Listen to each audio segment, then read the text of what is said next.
Боловсрол шинжлэх ухааны яамнаас цэцэрлэгийн бүртгэлийг намар биш 100 хийж байх шийдвэр гаргасан тухай яригдах болсон.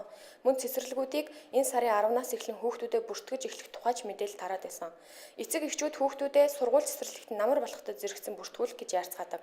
Үүнээс олж бүртгэлийн үйл явцад танилын холбоогоор элсүүлэх, татаас мөнгө авах зэрэг асуудал үүсдэг гэсэн дам яриач байдаг.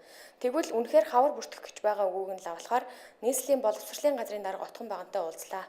Цэцэрлэгийн хувьд бол бид нар яг 13-аас 14 оны хичээлийн жилд одоо яг суралцах хүүхдүүдийн бүртгэлийг бол бид нар эцэслэн хийгээгүй байна. Намар хэмтэрэг. Одоо бол бид нар 6 сарын 1 хүртэл судалгаагаа хийж байна. Бид нар хамрах сургах тойргийг шинжилэн тогтоосон.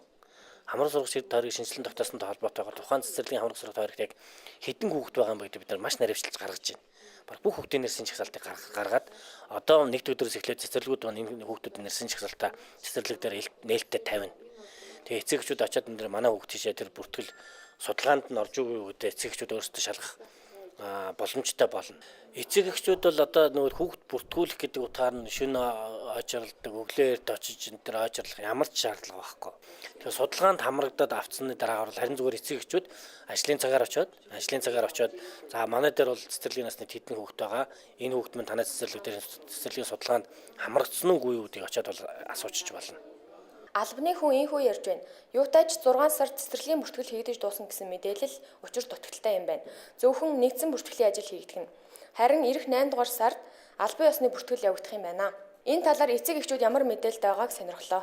Бүгдийн бүртгэлийг бол энэ яамны газраас бол ингээ хаврын уйлралт явж исэн хүүхдийн аав гэсэн тийм шийдвэр гарсан юм уу гэсэн ойлголтыг зурагтаар авсан л да. Харьяаллыг болохоор ч зэрэг тэр орон нутагтай юм уу тэр нутагтай амьдарч байгаа тийм хүний хүүхдийг аавна гэсэн тийм хязгаарлалт бас тогтоогоод байгаа нь бас нийцэхгүй л байна. Тэрнтэй бол санал нийцэхгүй байна. Тэрийг одоо ямар дүрм журмаар яамныхаа сайдын тушаал байдгийм ээ, журам нь байгаа мó одоо ямар шийдвэрээр тэгж бүртгэл явагдаад байгаа. Тэрийг одоо сайн хөдөлмөрчд эцэг эхчүүд бол ойлголтгүй байгаа. Монгол улсын хэмжээнд 2-5 насны 240 гаруй мянган цэцэрлэгийн насны хүүхэд байдаг.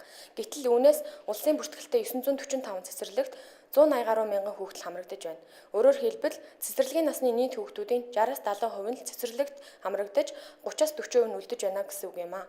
Улаанбаатар хэмжээнд ярил 41 хороо огт цэцэрлэггүй байдаг юм байна. Цэцэрлэгийн бүртгэлийг бол бид нарыг одоо бүртгэж эхлэегүй байгаа. Дээрээс чиг одоо эртэл, чиг үүрэг эртэл бүртгэлийн ажил явагдахгүй.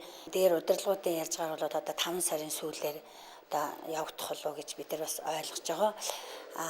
Одоо бол хамгийн нэгдүгээрт бол цэцэрлэгт хамрагдах байруудынх нь одоо жагсаал судалгаанууд гарцсан байгаа. Хэдий одоо тэр байранд тухайн цэцэрлэгт хамрагдаж байгаа боловч одоо бас тэр бүх байрныхаа хүүхдүүдийг бид нар авах тийм боломжгүй шүү дээ. Тодорхой нэг хэдэн хувийг л бид нар авч байгаа. Манай цэцэрлэг бол 100 хүүхдийн хүчин чадалтай. Тэгэхэд өнгөрсөн жил бол бид нар 240 гаруй хүүхдийг авч багшийн одоо ачааллыг бол 2 дахин нэмсэн. Ачаал их байна гэдэг чинь бол одоо өвчлөл гарах тий багшийн ачаал нэмэгдэхээс гадна хүүхдийн сургалтын чанарын төвшин бол нэлээд доогор үзүүлэлттэй гарч байгаа шүү дээ. Тэгээ одоо бол улсын газраас энэ жил бол энэ тоог бол нэг ангид ноогдох хүүхдийн тоог бол нодлонгоос бол арай багасгаж байгаа. Тэгээ цаашдаа ч одоо төр бас нэлээд сургууль цэцэрлэг барьж өгөх дараа жилээс бол нэлээд бодлогыг хэрэгжүүлээд ихэнх шаттай явж байгаа юм байлаа. Энэ жилдээ л нэлээд сургууль цэцэрлэг хүнд багшгүй энэ зөв дараа жилээс бол энэ байдал бол энэ үзэгдэл арилах юм байна гэж бодож байгаа. Энэ мэдчлэн цэцэрлэгийн хүүхэд цэцэрлэгийн багтаамж байр савтай холбоотой асуудал толгойн өвчин хэвээр байсаар байна. Улсын төсвөөс энэ жил 80 цэцэрлэг сургуулийн байр барина гэж төсөв мөнгө гаргасан ч хизээ ашиглалтад орж түмний хүүхэд бүгдээрээ цэцэрлэгт явдаг болох нь тодорхойгүй байсаар.